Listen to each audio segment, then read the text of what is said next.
आइए स्टूडेंट्स, इस वीडियो में आज हम लोग NCERT क्लास 9 सब्जेक्ट मैथ के अध्याय 4 के बारे में पढ़ने जा रहे हैं। तो अध्याय 4 क्या है हमारा NCERT के बुक में, तो चलिए इसे देखते हैं।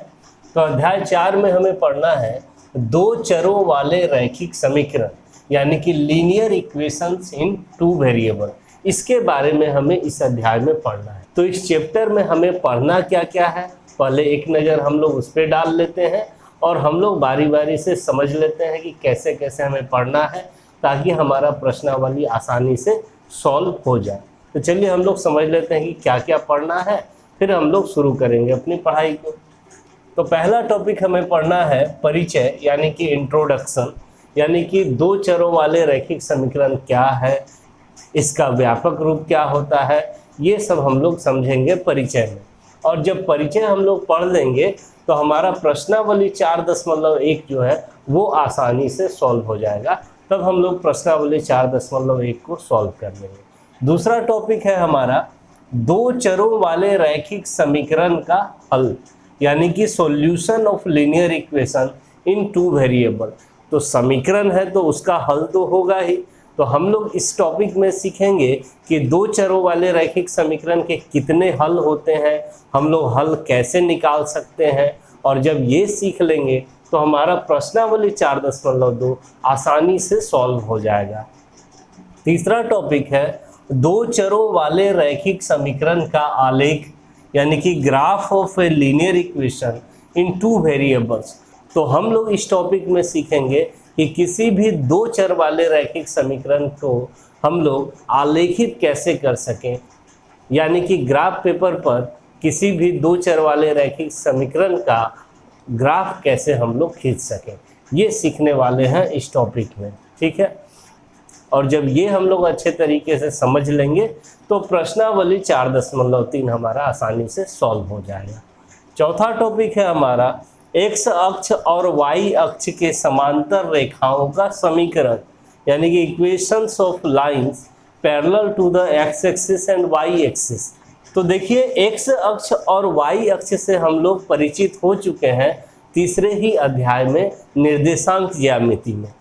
तो यहाँ पर हमें आगे एक्स अक्ष और वाई अक्ष के समांतर जो समीकरण होंगे उसके बारे में हम लोग जानेंगे कि कैसा समीकरण होता है, किस रूप का समीकरण होता है जो एक्स अक्ष के समांतर होता है और वाई अक्ष के समांतर होता है, और हम लोग उसे ड्रॉ भी करेंगे, उसका ग्राफ भी बनाएंगे, ठीक है। और जब ये समझ लेंगे हम लोग टॉपिक अच्छे से तो हमारा अंतिम प्रश्नावली इस अध्याय का प्रश्नावली 4.4 आसानी से सॉल्व कर लेंगे। तो इस तरह से हमारा ये पूरा अध्याय कंप्लीट हो जाएगा। तो चलिए हम लोग आज के इस वीडियो में परिचय को देखते हैं, शुरू करते हैं कि क्या है। तो आइए अब हम लोग दो चरों वाले रैखिक समीकरण का परिचय देखते हैं। तो देखिए कि जो हमारा टॉपिक है दो चरों वाले रैखिक समीकरण, इसमें कुछ वर्ड्स अलग अलग हैं शब्द, उन शब्दों का मतलब पहले हम लोग समझ लेते हैं और उसके बाद हम लोग ये जो पूरा है दो चरों वाले रैखिक समीकरण इसका भी मतलब समझेंगे। तो इसमें आप लोगों को एक वर्ड दिख रहा है, शब्द दिख रहा है चरों, यानी कि चर, चर राशि यानी कि वेरिएबल्स किसे कहते हैं, पहले इसे हम लोग समझ लेते हैं। चर राशि यानी कि वेरिएबल्स।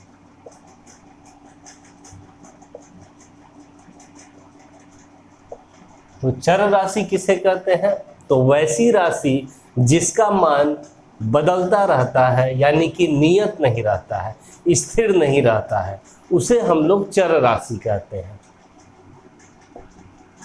वैसी राशि जिसका मान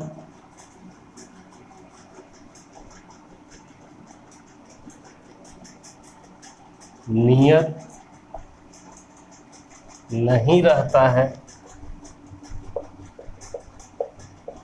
यानी कि बोल सकते हैं बदलता रहता है,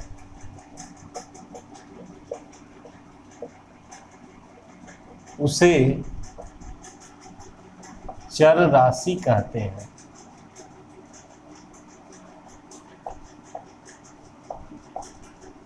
अब जैसे अगर हम बात करें डेली लाइफ में, हम अगर देखें तो जैसे कि आप बोल सकते हैं कि हवा का तापमान, जैसे कि हवा का जो तापमान होता है कभी ज़्यादा हो जाता है गर्मी, फिर कभी कम हो जाता है।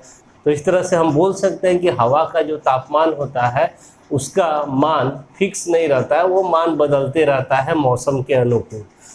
दूसरा एग्जाम्पल हम लोग बोल सकते हैं, जैसे कि कोई बच्चा है तो उसमें वृद्धि, बच्चे में वृद्धि यानी कि उसका जो विकास होता है तो दिन पर दिन कुछ न कुछ उसका विकास होता है और वो बढ़ता जाता है, तो वो भी स्थिर नहीं है। तो ये सब है वेरिएबल्स अगर हम डेली लाइफ में बात करें तो। और गणित में क्या होता है, तो गणित में हम लोग अंग्रेजी का जो अल्फ़ाबेट है हमारा ABCD XYZ, ये सब को हम लोग यहाँ पर चर राशि बोलते हैं। इसे हम लोग XYZ या ABC सबसे डिनोट करते हैं, ABC .XYZ, इन सब जितना अक्षर है हमारा अंग्रेजी अल्फ़ाबेट का, उन सब से हम लोग इसको सूचित करते हैं। तो हम लोग थोड़ा देख लेते हैं कि कैसे इसका मान बदलता है।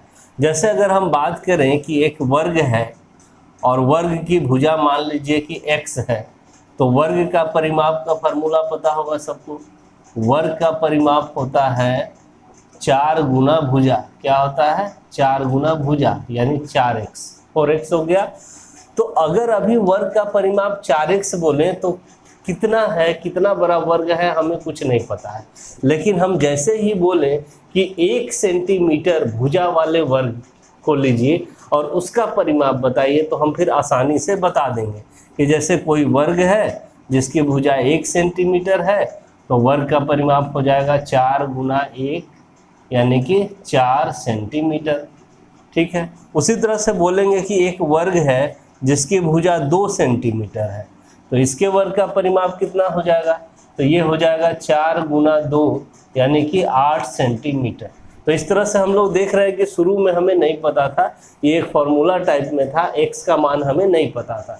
तो जैसे जैसे हम x का मान रखते हैं, 1 सेंटीमीटर वाला वर्ग लिए तो उसका परिमाप बदल गया, 2 सेंटीमीटर ले लिए x का मान, इसका परिमाप बदल गया। तो हम लोग चर राशि का मान अपने सुविधा अनुसार कैलकुलेशन के लिए अलग अलग रख सकते हैं, बदल सकते हैं। इसीलिए कहा जाता है कि चर राशि का मान बदलता रहता है, नियत नहीं रहता है, फिक्स नहीं रहता है। ठीक है, इसे समझ लिए हम लोग।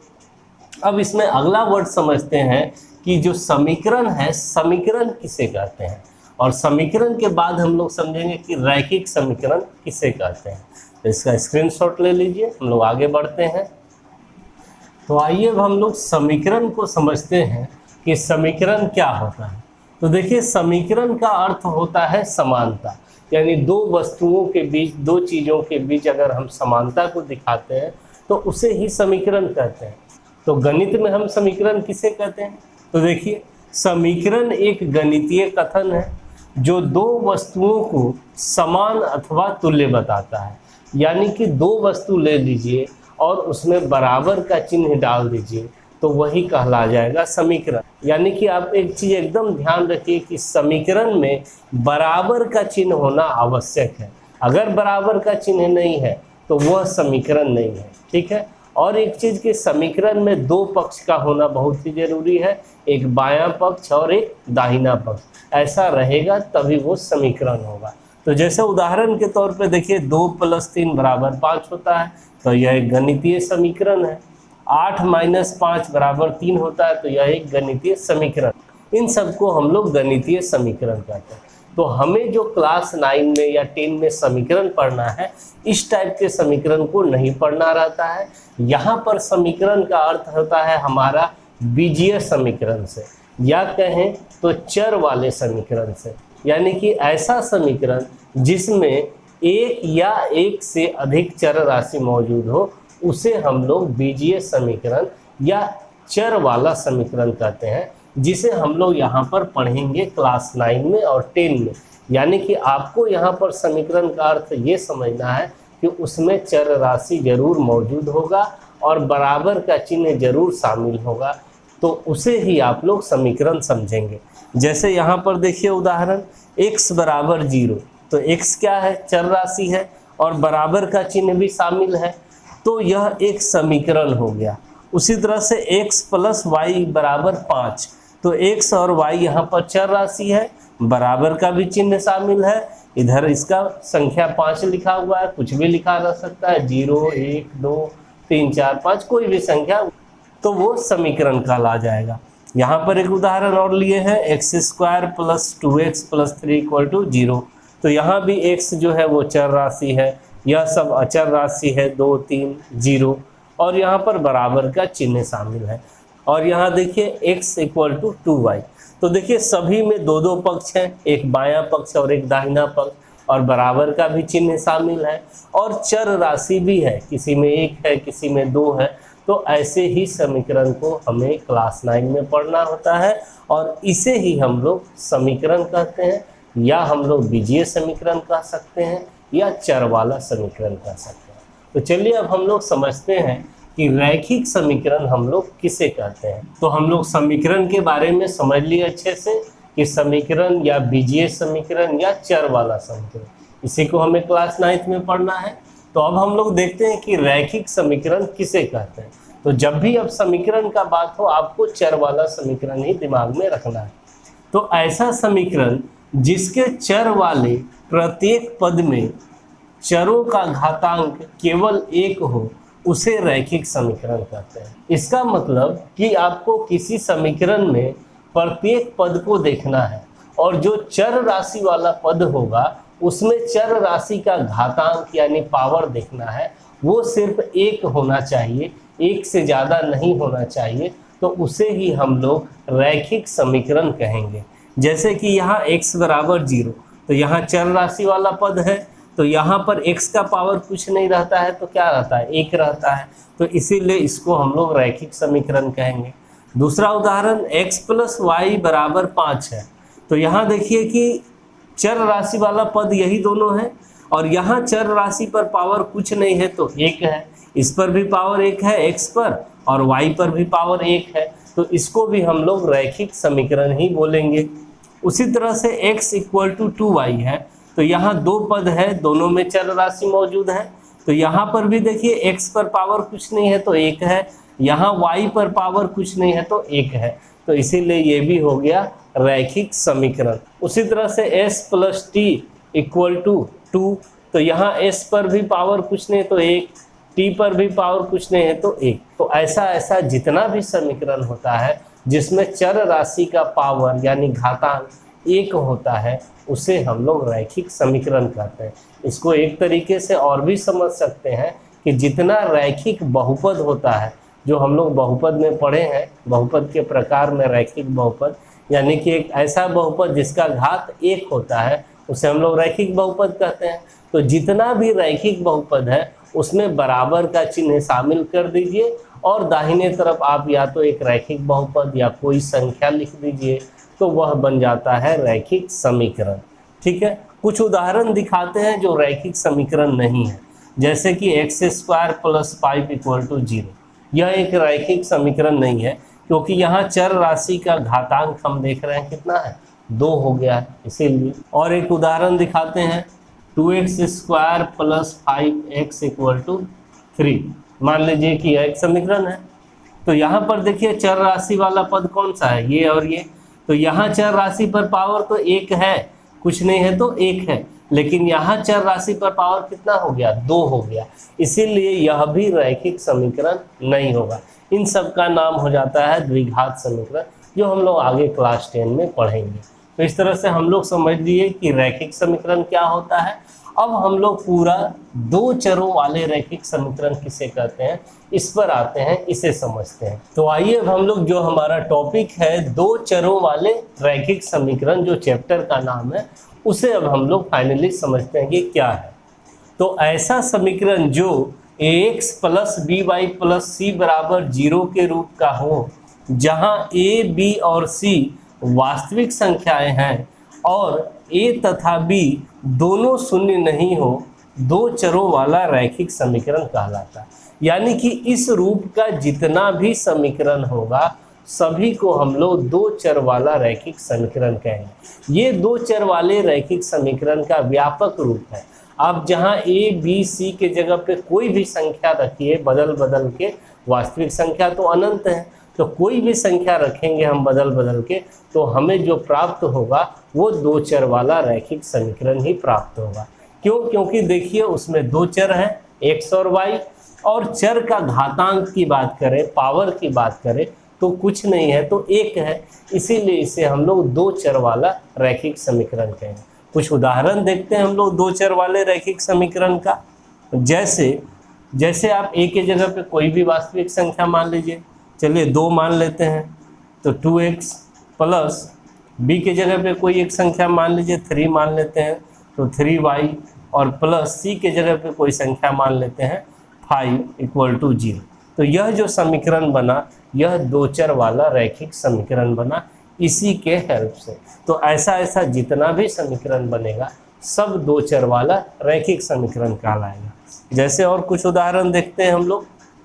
मान लीजिए कि a के जगह पे हम 5 ले लेते हैं, तो 5x प्लस b के जगह पे 2 ले लेते हैं, तो 2y, और c के जगह पे हम 0 ले सकते हैं। यहाँ कंडीशन है कि a तथा b दोनों शून्य नहीं हो, लेकिन c को तो शून्य ले सकते हैं। तो c को अगर हम शून्य ले लेते हैं तो हमारे पास समीकरण क्या बचा, 5x प्लस 2y = 0 बचा। तो यह भी दो चर वाला रैखिक समीकरण ही है, ठीक है, क्योंकि इसमें भी दो चर है और दोनों का घातांक 1 है, तो यह भी दो चर वाला रैखिक समीकरण है। अब एक दो उदाहरण और देखते हैं। जैसे कि a के जगह पे हम कोई नेगेटिव नंबर भी ले सकते हैं, माइनस में कोई संख्या, जैसे -2 ले लेते हैं तो -2x हो जाएगा। b के जगह पे हम -3 ले लेते हैं, तो देखिए प्लस और -3y, और c के जगह पे भी कोई भी माइनस में हम नंबर ले सकते हैं, जैसे -1, तो प्लस -1 बराबर 0। और ये जो बनेगा अब समीकरण देखिए, -2x plus minus -3y plus minus -1 = 0। तो यह भी एक दो चर वाला रैखिक समीकरण ही हुआ, ठीक है। इसे नोट कर लीजिए इस उदाहरण को। हम लोग कुछ उदाहरण और देखते हैं। तो अब देखिए कि जो बराबर के उस पार 0 दिख रहा है आपको, सिर्फ 0 ही नहीं हो सकता, वहाँ कोई संख्या भी हो सकता है। कैसे दिखाते हैं आपको। मान लीजिए a के जगह पे 3, तो 3x हो गया, b के जगह पे मान लेते हैं 2, तो 2y = 5 लिख दिए। तो यह भी दो चर वाला रैखिक समीकरण ही है। बोलिए कि वो इस रूप में नहीं है क्योंकि इधर प्लस c रहता है उधर 0, लेकिन ये भी उस रूप में बनाया जा सकता है। कैसे? तो देखिए 3x प्लस 2y, और ये 5 इधर प्लस में है, इधर आएगा तो माइनस में, तो -5 = 0 बन गया। ये भी ax प्लस by, और यहाँ पर प्लस लगा के c को -5 मान सकते हैं, तो ax plus by plus c के रूप में यह भी बन गया। तो ऐसा समीकरण जितना भी आप लोगों को दिखेगा जिसमें दो चर मौजूद हो, xy के जगह पे कुछ भी अक्षर और भी हो सकता है, u, v, t, s, कुछ भी, और चर का घातांक 1 हो, तो उसे हम लोग दो चर वाला रैखिक समीकरण कहते हैं। अब एक कंडीशन जो दिया है उसको भी समझ लेते हैं। यहाँ बोला गया है कि a तथा b दोनों शून्य नहीं हो। इस समीकरण में आप वास्तविक संख्या तो बोला गया कि a, b, c क्या है, वास्तविक संख्या, लेकिन साथ में बोला गया कि a, b दोनों शून्य नहीं हो। दोनों अगर हम शून्य ले लेते हैं तो क्या होता है, इसे समझते हैं। मान लीजिए a की जगह पे हम शून्य ले लेते हैं, तो 0 × x, b के जगह पे शून्य ले लेते हैं तो 0 × y, अब प्लस c के जगह पे कोई भी नंबर ले लेते हैं 5 = 0। तो ये 0 × x 0, 0 × y 0, अब प्लस 5 = 0, तो हमें मिला 5 = 0, जो कि रैखिक समीकरण है ही नहीं। इसमें तो चर राशि है ही नहीं, तो रैखिक समीकरण हुआ ही नहीं। और ये कथन भी गलत आ गया कि 5 0 के बराबर आ गया, ये भी गलत बात आ गया। इसीलिए कंडीशन दिया गया है कि a तथा b दोनों शून्य नहीं हो। अगर एक भी शून्य हो जाएगा तो भी दो चर वाला रैखिक समीकरण नहीं बचेगा, तब वो एक चर वाला रैखिक समीकरण बन जाएगा। देखिए मान लीजिए कि हम a को या b किसी एक को 0 मान लेते हैं, a को 0 ले लेते हैं तो 0 × x, b को कोई संख्या ले लेते हैं जैसे 2, तो 2 × y, प्लस c को कोई एक संख्या मान लीजिए 3 = 0, तो 0 × x तो 0 हो गया, तो 0 + 2y + 3 = 0, यानी कि 2y + 3 = 0 मिल गया। तो यह जो है दो चर वाला रैखिक समीकरण नहीं हुआ, क्योंकि इसमें दो चर है ही नहीं, एक ही चर है सिर्फ y। तो यह एक चर वाला रैखिक समीकरण बन गया। इसीलिए यहाँ पर कंडीशन दिया गया है कि a तथा b दोनों शून्य नहीं हो। बाकी आप जितना भी संख्या रखिए, उस तरह का जितना भी समीकरण बनेगा सभी दो चर वाला रैखिक समीकरण बनेगा। और दो चर वाला जितना भी रैखिक समीकरण होता है उसको हम लोग इस रूप में लिख सकते हैं। एक चर वाले रैखिक समीकरण को भी हम लोग 0 इंटू एक्स या कोई भी एक चर लगा करके इस रूप में बना सकते हैं। तो इस तरह से हम लोग समझे कि ax plus b y plus c बराबर 0 के रूप का जितना भी समीकरण होता है सबको हम लोग दो चर वाला रैखिक समीकरण कहते हैं। तो हमारा परिचय जो टॉपिक था वो कंप्लीट हो गया। अब हम लोग नेक्स्ट वीडियो में आगे का प्रश्नावली 4.1 जो है उसे हम लोग हल करेंगे। तो वीडियो अच्छा लगे, समझ में आया हो तो एक लाइक करें, शेयर करें अपने फ्रेंड्स के साथ और मेरे चैनल को भी सब्सक्राइब कर लें। Thank you.